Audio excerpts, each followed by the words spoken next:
열왕기상 12장 성경 본문을 통해 복이란 무엇인가 라는 제목으로 하나님의 말씀을 증거하겠습니다.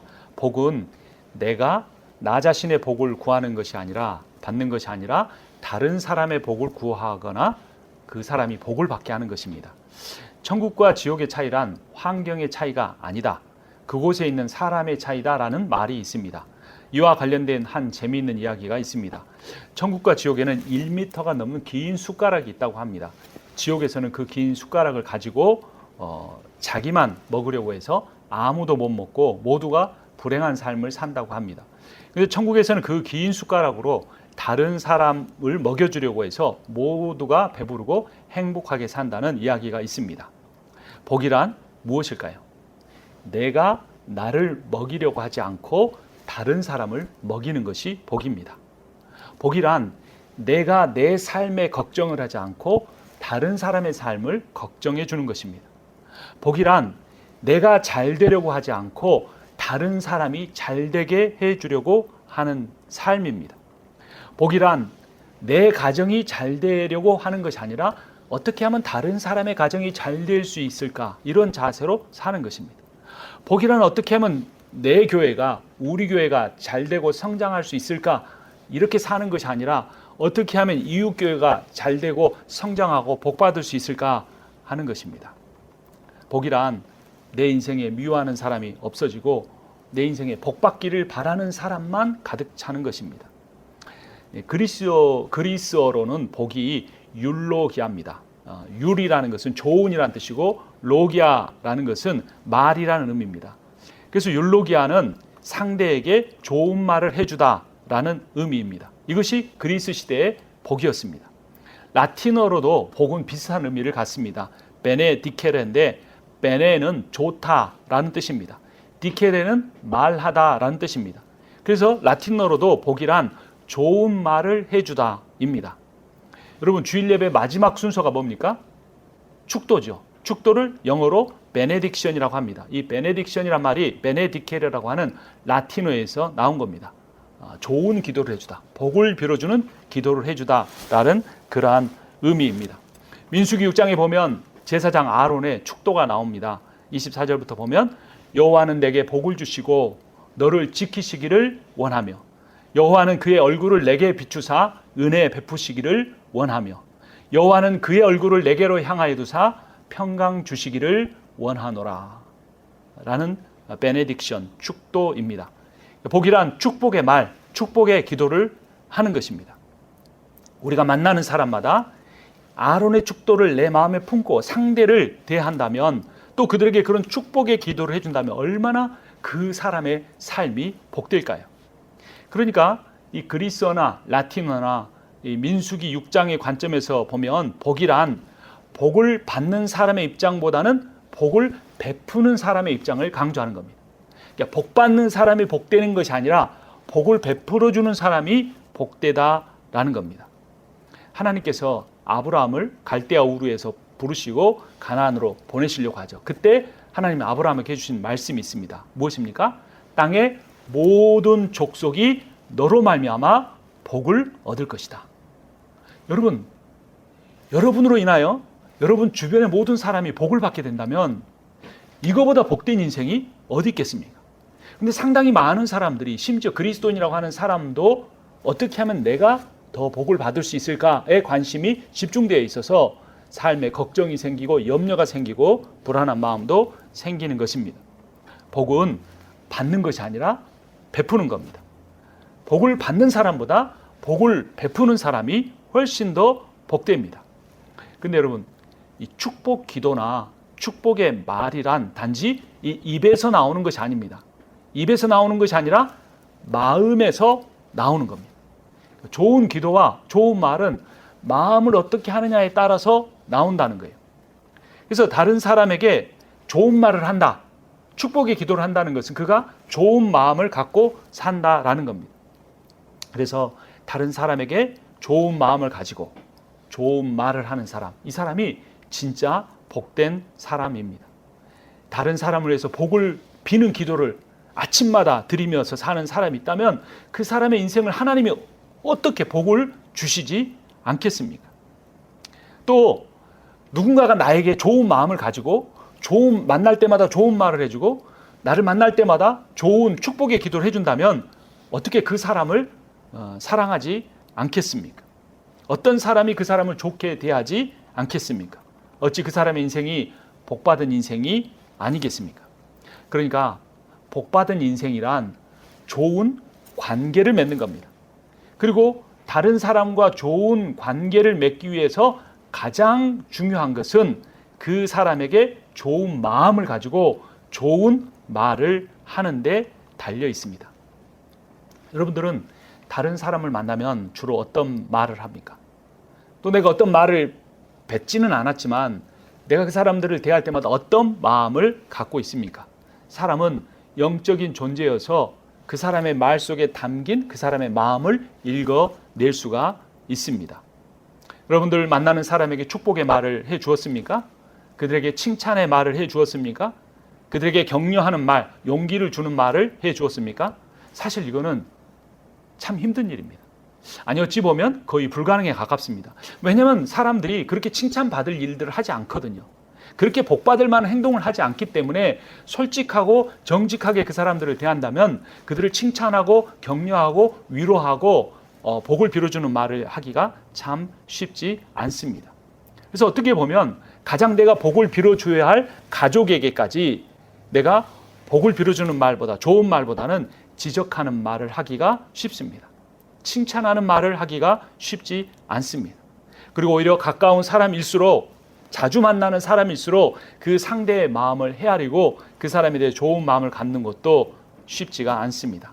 왜냐하면 사람이란 기본적으로 우리가 만나는 사람들이란 대부분 이기적이고 악하고 연약하고 어리석기 때문입니다. 그래서 내가 준비가 안 된 상태에서 그 사람에 대해서 어떤 생각을 하게 되면 준비가 안 된 상태에서 그 사람에게 말을 하게 되면 그 사람에게 계속해서 지적하거나 그 사람을 판단하는 말이나 마음을 갖게 되기가 쉽습니다. 그래서 이 생각이 말로 표현되기 전에 우리가 그 좋은 말을 하기 위해서는 먼저 좋은 마음을 가져야 되는데 이 좋은 마음이 그냥 쉽게 가져지는 게 아니에요. 우리가 굉장히 연습하고 훈련하고 깊이 묵상해야만 좋은 마음이 내 안에 생기고 그 좋은 마음이 좋은 말로 표현이 되는 거예요. 그 비결을 시편 1편이 이렇게 가르쳐 줍니다. 이 시편 1편을 보면 우리가 정말 복된 삶을 살기 위해서 하지 않아야 할 것 3가지와 해야 될 것 1가지를 이야기합니다.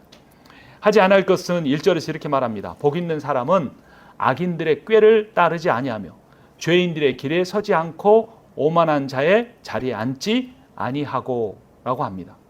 그러니까 복 받기 위해서 하지 않아야 할 것 3가지가 있어요. 첫 번째, 잔꾀를 부리지 않는다. 두 번째, 죄 짓는 길에 서지 않는다. 세 번째, 교만한 마음을 갖지 않는다라는 겁니다. 그리고 해야 될 것 1가지가 있는데 2절에 보면 오직 여호와의 율법을 즐거워하여 그분의 율법을 주야로 묵상하는도다. 즉 하나님의 말씀을 깊이 사모해서 내가 하루 종일 그 말씀을 계속해서 생각하고 묵상하고 기도로 연결시키는 것입니다. 그래서 시편 1편에 2절과 1절을 뒤집어서 순서를 바꿔서 생각해 보면 하나님의 말씀을 읽고 시작하고 하루 종일 그 말씀을 깊이 생각하면서 그분의 사랑과 은혜를 내 마음속에 담아 놔야만 내가 누군가를 만날 때 그 사람에게 좋은 마음을 갖고 그 사람에게 좋은 말을 하고 그 사람을 위해서 복을 빌어주는 기도를 할 수 있게 된다는 겁니다. 그런데 오늘 본문인 열왕기하 12장에 나오는 르호보암 왕은 하나님의 말씀을 묵상하지 않았습니다. 그래서 좋은 마음을 갖지 않았고 좋은 말을 하지 못합니다. 시편 1편에 나오는 복 있는 사람과 매우 거리가 먼 사람이었습니다. 그는 아버지 솔로몬 왕을 이어서 왕이 되었지만 그의 아버지처럼 하나님께 제사하지도 않았고 기도하지도 않았고 하나님의 말씀을 묵상하지도 않았습니다. 르호보암은 사람들의 말에만 귀를 기울였습니다. 르호보암은 왕이 되자 백성들이 찾아왔습니다. 그들이 새로 왕이 된 르호보암에게 세금 좀 줄여주십시오. 일 좀 줄여주십시오라고 부탁을 했습니다. 왜냐하면 르호보암 아버지 솔로몬이 이 왕이었을 때 백성들이 고생을 너무나 많이 했기 때문입니다. 성전을 짓는데 무려 7년이었어요. 또 솔로몬의 왕궁을 짓는데 무려 13년이 걸렸어요. 20년 동안 계속해서 건축만 한 겁니다. 솔로몬 왕궁이 완성되자 이제 끝인 줄 알았더니 1000명의 후궁들, 왕비를 거느리고 그 왕비들을 위한 산당들을 다 하나씩 지어주기 시작했습니다. 얼마나 백성들이 고통스러웠을까요? 백성들은 건축하기 위해 비싼 세금을 내야 했고 힘든 노동을 해야 했습니다. 그들은 너무나 힘들고 지쳤습니다. 그래서 백성의 대표들이 르호보암에게 와서 이렇게 말했습니다. 열왕기상 12장 4절 말씀 같이 읽겠습니다. 임금님의 아버지께서는 우리에게 무거운 멍에를 메우셨습니다. 이제 임금님께서는 임금님의 아버지께서 우리에게 주어주신 중노동과 그가 우리에게 메워주신 이 무거운 멍에를 가볍게 해주십시오. 그러면 우리가 임금님을 섬기겠습니다. 이때 르호보암이 하나님 앞에 엎드렸더라면, 이때 르호보암이 하나님 앞에 기도했더라면, 그러나 르호보암은 하나님의 말씀에 귀를 기울이지 않았습니다. 기도도 하지 않았습니다. 그리고 신하들의 말에 귀를 기울입니다. 나이든 신하들은 르호보암에게 이렇게 조언했습니다. 7절 말씀 같이 읽습니다. 그들이 르호보암에게 이렇게 대답하였다. 임금님께서 이 백성의 종이 되셔서 그들을 섬기려고 하시면 또 그들이 요구한 것들을 들어주시겠다고 좋은 말로 대답해 주시면 이 백성은 평생 임금님의 종이 될 것입니다. 아주 좋은 제안을 했어요. 그런데 이어 르호보암은 젊은 신하들에게 물었습니다. 젊은 신하들은 정반대 이야기를 했습니다. 10절을 제가 읽고 11절은 함께 읽겠습니다. 왕과 함께 자란 젊은 신하들이 그에게 말하였다. 이 백성은 임금님의 아버지께서 그들에게 메우신 무거운 멍에를 가볍게 해달라고 임금님께 요청하였습니다. 그러나 임금님께서는 이 백성에게 이렇게 말씀하십시오. 내 새끼손가락 하나가 내 아버지의 허리보다 굵다. 내 아버지가 너희에게 무거운 멍에를 메웠다. 그러나 나는 이제 너희에게 그거보다 더 무거운 멍에를 메우겠다. 내 아버지는 너희를 가죽채찍으로 매질하였지만 나는 너희를 쇠채찍으로 치겠다 하고 말씀하십시오. 이 두 가지 제안 중에 르호보암은 누구의 말을 들었을까요? 르호보암은 나이든 신하들의 지혜로운 말을 따르지 않았습니다. 르호보암은 자기와 함께 자란 젊은 신하들의 어리석은 말을 따랐습니다. 그래서 르호보암은 좋은 마음을 갖지 않았습니다. 또 좋은 축복의 말을 하지 않았습니다. 르호보암은 자신을 왕으로 섬기겠다고 나온 백성들에게 그들을 무시하는 말, 자신을 높이는 말, 폭력적인 말을 합니다. 16절에 결국 그러한 말을 들은 이스라엘 백성들이 어떻게 반응하는지 16절 말씀 한 번 더 같이 읽습니다. 온 이스라엘은 왕이 자기들의 요구를 전혀 듣지 않는 것을 보고 왕에게 외쳤다. 우리가 다윗에게서 받을 몫이 무엇인가? 이 세 아들에게서는 받을 유산이 없다. 이스라엘아, 저마다 자기의 장막으로 돌아가라. 다윗아, 이제 너는 내 집안이나 돌보아라. 그런 다음에 이스라엘 백성은 저마다 자기의 장막으로 돌아갔다. 상대에게 복을 비는 말을 하지 않으면 나에게도 복된 말이 돌아오지 않습니다. 내가 다른 사람을 복되게 해주지 않으면 나에게도 복이 돌아오지 않습니다. 르호보암의 악한 말, 교만한 말, 폭력적인 말은 자기 자신에게 돌아왔고 결국 이스라엘은 르호보암 때 나라가 둘로 나뉘어지고 맙니다. 르호보암은 유다 지파와 베냐민 지파 겨우 두 지파만 소유하고 나머지 다 10지파는 르호보암의 신하에 불과했던 여로보암과 함께 북이스라엘을 세우게 되었습니다. 18절부터 20절까지 한 번 더 교독합니다. 르호보암 왕이 강제 노동 감독관 아도니람을 이스라엘 자손에게 보내니 온 이스라엘이 모여서 그를 돌로 쳐 죽였다. 그러자 르호보암 왕은 급히 수레에 올라서서 예루살렘으로 도망하였다. 이렇게 이스라엘은 다윗 왕조의 반역하에서 오늘에 이르렀다. 함께 읽습니다. 이 무렵에 온 이스라엘 백성은 여로보암이 돌아왔다는 소식을 듣고서 사람을 보내어 그를 총회로 불러왔으며 그를 온 이스라엘을 다스리는 왕으로 추대하였다. 그리하여 유다 지파만 제외하고는 어느 지파도 다윗 가문을 따르지 않았다. 르호보암은 그의 아버지 솔로몬보다 더 위대한 왕이 되려고 했습니다. 하지만 이스라엘 역사에서 가장 부끄럽고 초라한 왕이 되고 말았습니다. 이스라엘을 북이스라엘과 남유다로 분열되게 하고 말았습니다. 복된 왕이 되고 싶었지만 복을 자기 발로 차버린 어리석은 왕이 되고 말았습니다. 여러분, 오늘 설교의 제목이 무엇입니까? 복이란 무엇인가입니다. 모든 사람이 복을 받기를 원합니다. 모든 사람이 복된 삶을 살기를 원합니다. 근데 문제는 복을 받을 마음이나 복을 받을 말이나 복을 받을 행동을 하지 않으면서 복 받기를 바란다는 것입니다. 복이란 무엇일까요? 복이란 내가 내 복을 구하여서 그 복을 받는 것이 아니라 내가 다른 사람의 복을 구하여서 그 사람이 복받게 하는 겁니다. 그러면 하나님께서 그 사람에게 반드시 복을 베풀어 주신다는 겁니다. 이 복이라는 단어가 히브리어는 바라크입니다. 근데 바라크가 어떤 뜻이냐면 무릎을 꿇다, 경배하다라는 의미입니다.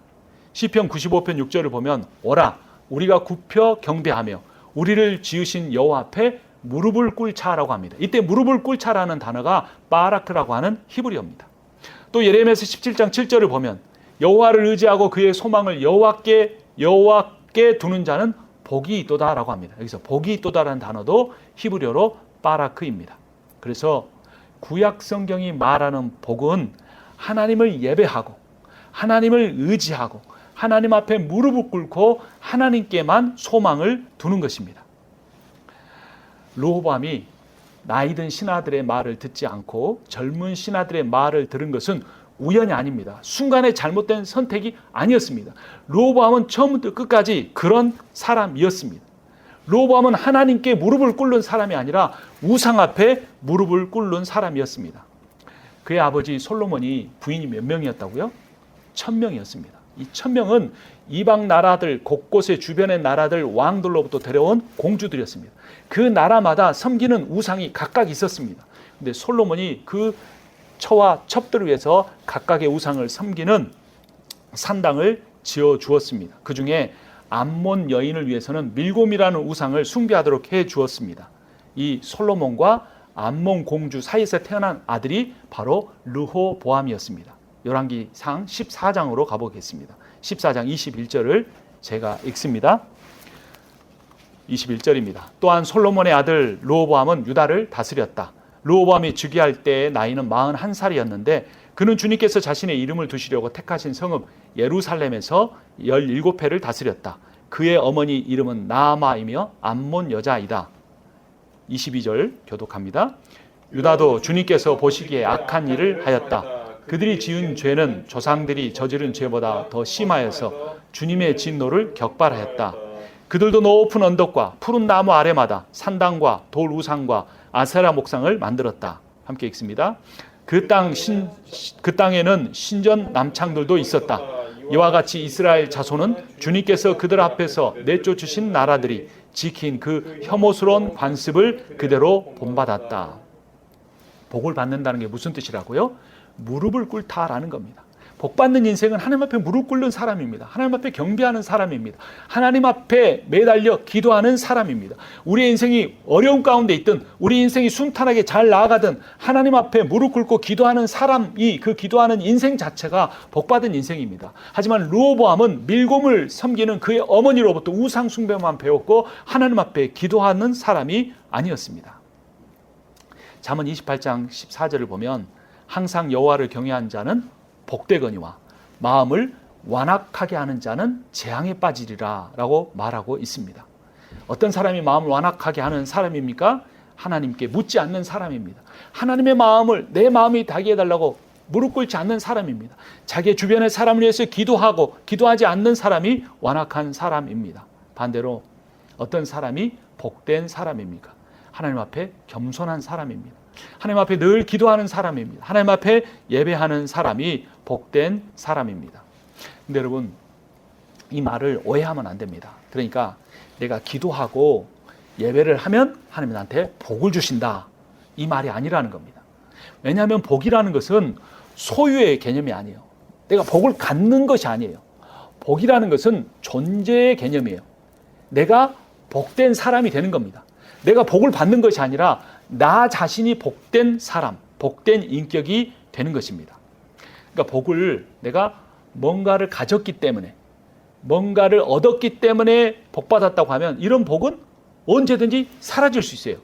재산이나 소유는 없어질 수 있으니까. 그렇기 때문에 가지면 가질수록 더 불안하게 됩니다. 그런데 복은 그런 것이 아닙니다. 복이란 내가 어떤 마음을 갖느냐입니다. 내가 내 마음을 어떻게 하고 살아가느냐가 복과 관련됐다는 겁니다. 내가 어떤 인격을 가진 사람이 되느냐가 복받은 인생이 되느냐 아니냐를 결정하는 것입니다. 아무리 많이 가져도 불평하고 원망하면 복받지 못한 인생입니다.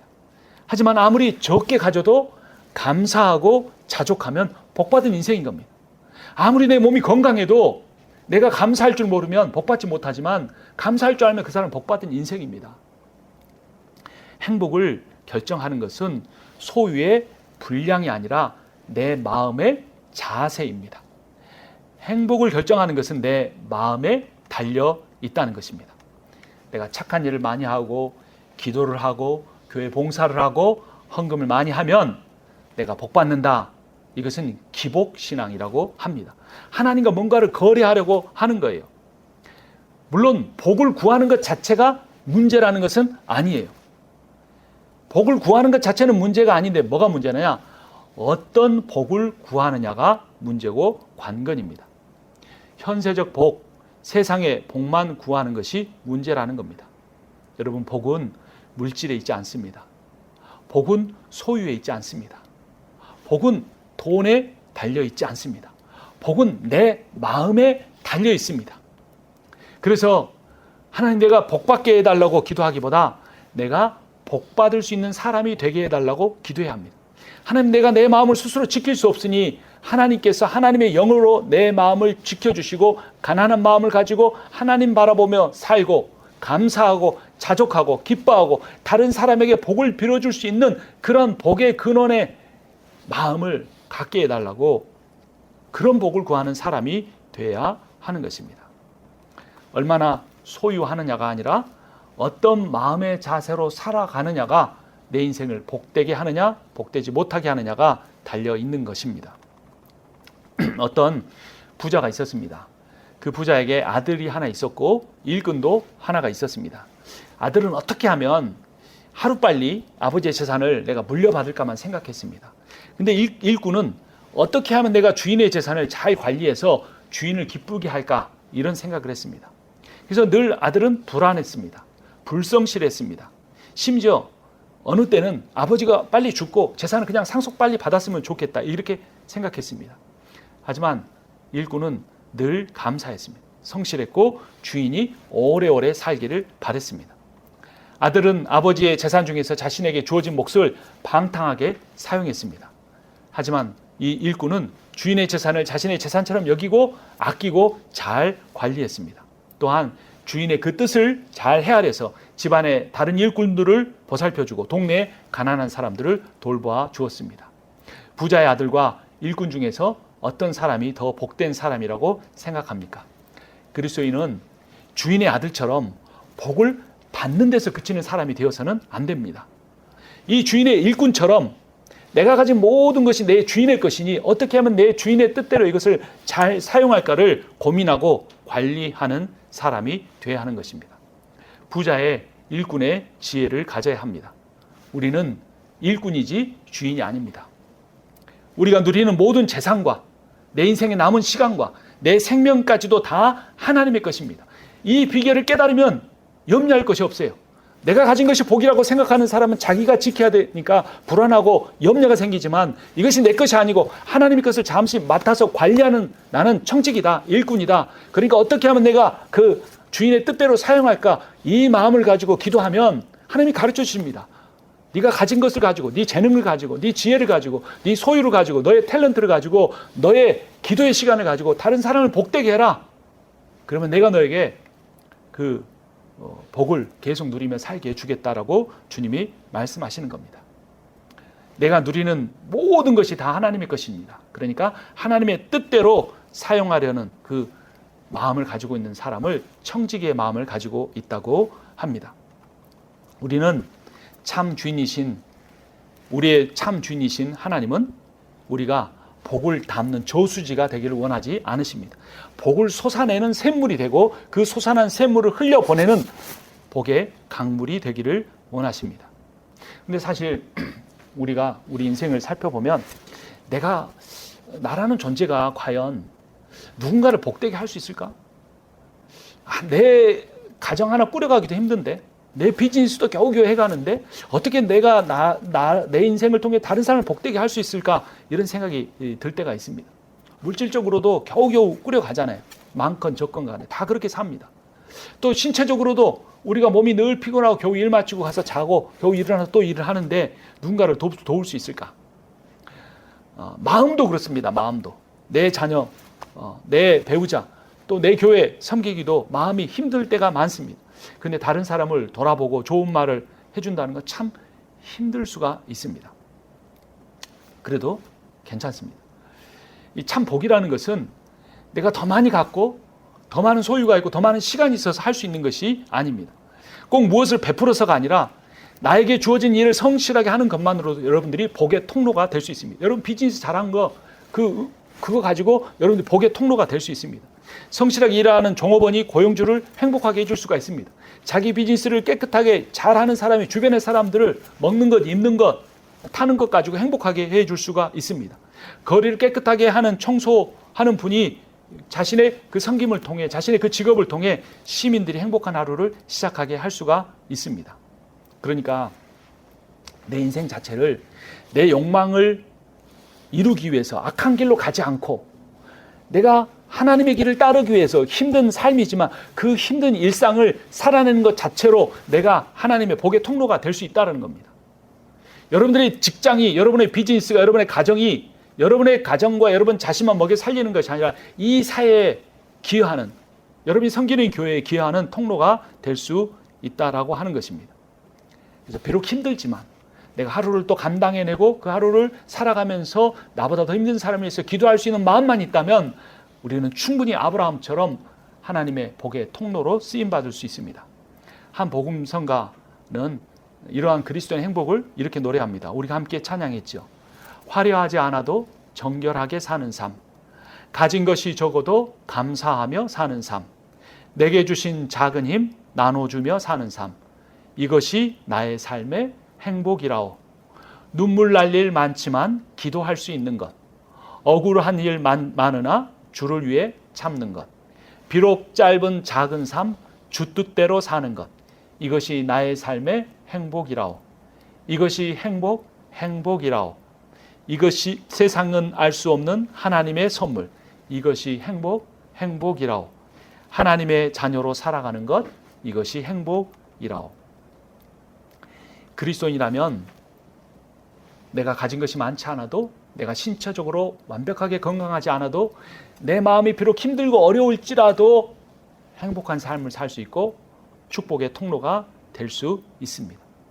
그리고 그리스도인이라는 사실만으로도 아무것도 가진 것이 없어도 할 수 있는 것 두 가지가 있는데 그것이 뭡니까? 기도와 전도입니다. 여러분 축복이 영어로는 blessing입니다. 근데 이 blessing이라는 단어가, 영어 단어가 피 흘리다라는 bleeding에서 왔다고 합니다. 그래서 고대 세계 사람들은 짐승을 죽여서 피를 흘리게 함으로써 신의 마음을 달래주고 내가 복을 받을 수 있다고 생각했던 것입니다. 그래서 이 단어가 주는 교훈은 내가 누리는 복은 결국 누군가의 피 흘림에서, 누군가의 희생과 헌신 때문에 누리는 것이라는 겁니다. 복음 안에서 보면 모든 복의 근원이 예수의 피 흘리심에 있습니다. 복이란 무엇입니까? 오늘 설교의 제목이죠. 복이란 다른 사람을 복되게 하는 것이라고 했습니다. 다른 사람을 복되게 하려는 사람이 복을 받습니다. 그런데 그리스도인이 할 수 있는 다른 사람을 복되게 하는 일은 무엇입니까? 다른 사람을 위해서 기도하는 것, 그리고 다른 사람에게 이 예수의 피 흘리심의 복음을 전하는 것입니다. 9월 13일부터 6월 28일까지 저희가 40일 새벽 기도를 하고 있습니다. 10월 29일 주일 예배에는 주변 사람들을 초대해서 복음을 전하는 예배를 준비하고 있습니다. 중요한 것은 우리가 기도하고 있다는 것이고, 더 중요한 것은 우리가 전도할 대상자들을 위해서 그들이 복받게 해달라고 기도하고 있다는 사실입니다. 그들에게 최고의 복인 예수 믿는 복을 받게 해달라고 기도하기를 원합니다. 복을 받는 것이 아니라 복을 흘려보내는 복의 근원이 되는 그러한 진정한 복을 누리는 여러분과 제가 되기를 주님의 이름으로 축원합니다. 기도하겠습니다.